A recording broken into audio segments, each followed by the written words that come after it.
നിലവിലുള്ള തൊഴിലുകൾ ഇല്ലാതാവുന്നു എന്നുള്ള ഭീതിതമായ ഒരു സാഹചര്യമുണ്ട്. നമുക്ക് നമ്മുടെ ചുറ്റുമുള്ള വിവിധ പൊതുമേഖലാ സ്ഥാപനങ്ങൾ നോക്കിയാൽ മതി. BSNL-ൽ കേവലം ലാൻഡ് ഫോൺ കണക്ഷൻ മാത്രമുള്ള കാലത്ത് 3 ലക്ഷം തൊഴിലാളികളുണ്ടെങ്കിൽ ഇന്നിപ്പോൾ BSNL-ൽ 50,000-ൽ താഴെയാണ് എന്നാണ് കണക്കുകൾ സൂചിപ്പിക്കുന്നത്. യഥാർത്ഥത്തിൽ ഇത്രയേറെ ആളുടെ കയ്യിൽ മൊബൈൽ ഫോൺ ഉൾപ്പെടെയുള്ള കാലത്ത്, ഇൻ്റർനെറ്റ് കണക്ഷനുള്ള കാലത്ത് 3 ലക്ഷത്തിൽ നിന്ന് 30 ലക്ഷം തൊഴിലവസരം ആ മേഖലയിൽ മാത്രം ഇവിടെ ഉണ്ടാവേണ്ടതാണ്. ഒരു തൊഴിൽ മേഖല, ഒരു പൊതുമേഖലാ സ്ഥാപനത്തിൽ മാത്രം ഇത്രയും തൊഴിലുകൾ നഷ്ടമാവുന്നുണ്ടെങ്കിൽ 100 കണക്കിന് തൊഴിൽ നഷ്ടമാവുന്ന നിരവധി സ്വകാര്യവൽക്കരണ അജണ്ട രാജ്യത്ത് ശക്തിപ്പെടുകയാണ്. ഈ വിഷയങ്ങൾ മുൻനിർത്തിക്കൊണ്ട് രാജ്യത്ത് ഏറ്റവും കൂടുതൽ ആളുകളെ അണിനിരത്തി സമരം നയിച്ച സംഘടന DYFI ആണ്. ആ സംഘടനയുടെ ഘടകം കേരളമാണ്. ഏതാണ്ട് 20 ലക്ഷത്തോളം ആളുകളെ അണിനിരത്തിക്കൊണ്ടാണ് 2024 ജനുവരി മാസം 20-ാം തീയതി ഐതിഹാസികമായ ഒരു മനുഷ്യച്ചങ്ങല സൃഷ്ടിച്ചത്.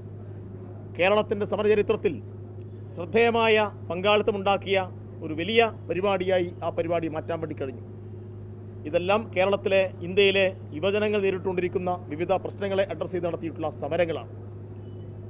മറ്റൊരു പ്രധാനപ്പെട്ട കാര്യം, സ്റ്റാർട്ടപ്പുകളും സംരംഭങ്ങളുമെല്ലാം വലിയ പ്രോത്സാഹനം അർഹിക്കുന്ന ഒരു കാലത്ത് ഫലപ്രദമായ ഒരു യുവജന സംഘടന എങ്ങനെയാണ് അതിനകത്ത് ഇടപെടുക എന്നത് DYFI-യുടെ ചില പ്രവർത്തനങ്ങൾ നിങ്ങൾക്ക് നോക്കിയാൽ മതി. അഭിമാനത്തോടുകൂടി ഞങ്ങൾ പറയുന്നു, രാജ്യത്താദ്യമായിട്ടൊരു യുവജന സംഘടന ഒരു സ്റ്റാർട്ടപ്പ് ഫെസ്റ്റിവൽ സംഘടിപ്പിച്ചു.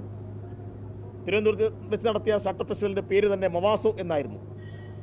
ആശയങ്ങളുടെ ഒരു ഉത്സവമായി പിച്ചിങ് കോമ്പറ്റീഷൻ ഉൾപ്പെടെ വെച്ച് ഏറ്റവും മികച്ച സ്റ്റാർട്ടപ്പ് സംരംഭകന് 1 ലക്ഷം രൂപ അവാർഡ് ഉൾപ്പെടെ കൊടുത്തുകൊണ്ടാണ് DYFI അത്തരം പ്രവർത്തനങ്ങളിൽ മുഴുകിയത്.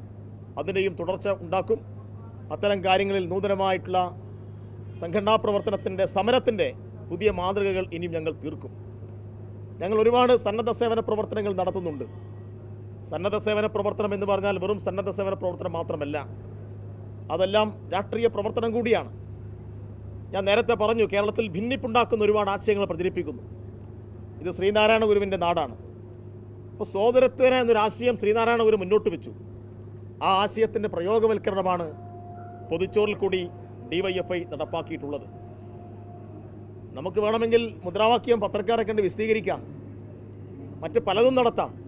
പക്ഷെ അതെല്ലാം പ്രയോഗവൽക്കരണത്തിൽ സാധ്യമാക്കാൻ ആർക്കൊക്കെ കഴിയുന്നുണ്ട് എന്ന് നിങ്ങൾ മാധ്യമപ്രവർത്തകർ ഉൾപ്പെടെ നോക്കേണ്ടതാണ്.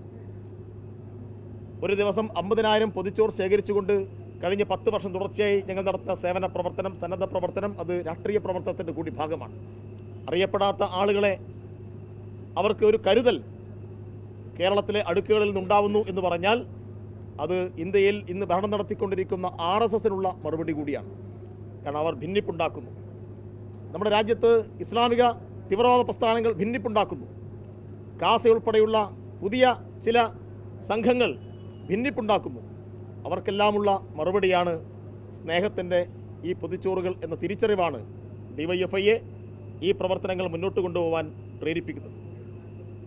ഇങ്ങനെ നിരവധി സന്നദ്ധ സേവന പ്രവർത്തനങ്ങൾ, രക്തദാനം ഉൾപ്പെടെയുള്ള മേഖലയിൽ ഏറ്റവും കൂടുതൽ അവാർഡുകൾ വാങ്ങാൻ അത് കോൺഗ്രസ് ഭരിക്കുമ്പോഴും ഇടതുപക്ഷം ഭരിക്കുമ്പോഴും DYFI-ക്ക് സാധിച്ചു എന്നാണ് നമുക്ക് കണക്കുകൾ, ഔദ്യോഗിക രേഖകൾ നോക്കിയാൽ കാണാൻ വേണ്ടി കഴിയുക.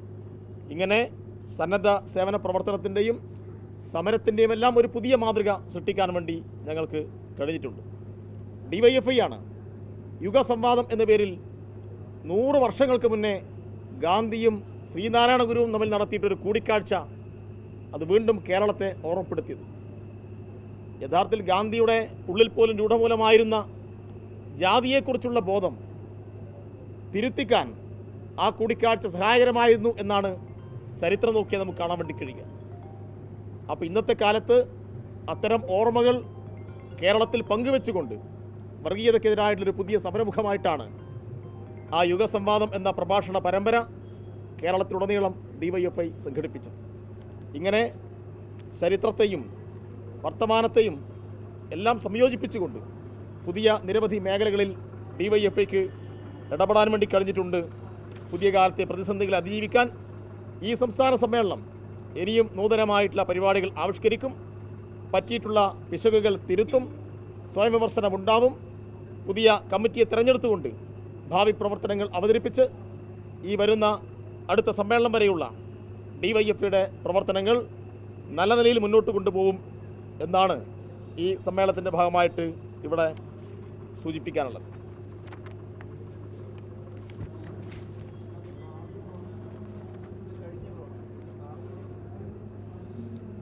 ഞങ്ങൾ നടത്തിയിട്ടുള്ള ഈ നൂതനമായ പ്രവർത്തനങ്ങളെല്ലാം തുടരും.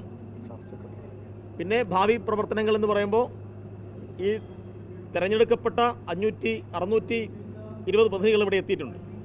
അവർക്കെല്ലാം അവരുടെ അഭിപ്രായങ്ങൾ നിർദ്ദേശങ്ങളൊക്കെ സമർപ്പിക്കാനുള്ള അവസരമുണ്ട്.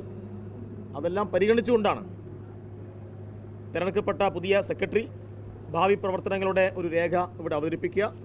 അതിനടിസ്ഥാനപ്പെടുത്തിയിട്ടുള്ള പ്രവർത്തനങ്ങൾ പിന്നീട് സംസ്ഥാന കമ്മിറ്റി നടപ്പിലാക്കും.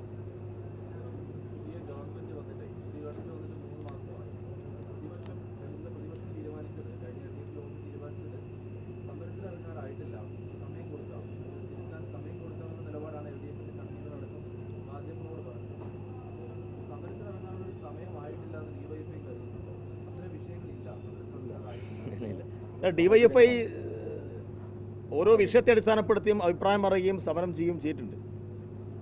ഇപ്പോൾ വീര്യം കുറഞ്ഞ മദ്യവുമായി ബന്ധപ്പെട്ട് ആദ്യഘട്ടത്തിൽ പ്രതിപക്ഷ നേതാവായ VD സതീശൻ പറഞ്ഞ അഭിപ്രായം മാറ്റി അഴിമതിക്ക് കളമൊരുക്കിയിട്ടുള്ള ഒരു ഇടപെടൽ നടത്തിയല്ല മുഖ്യമന്ത്രിയായ ഘട്ടത്തിൽ.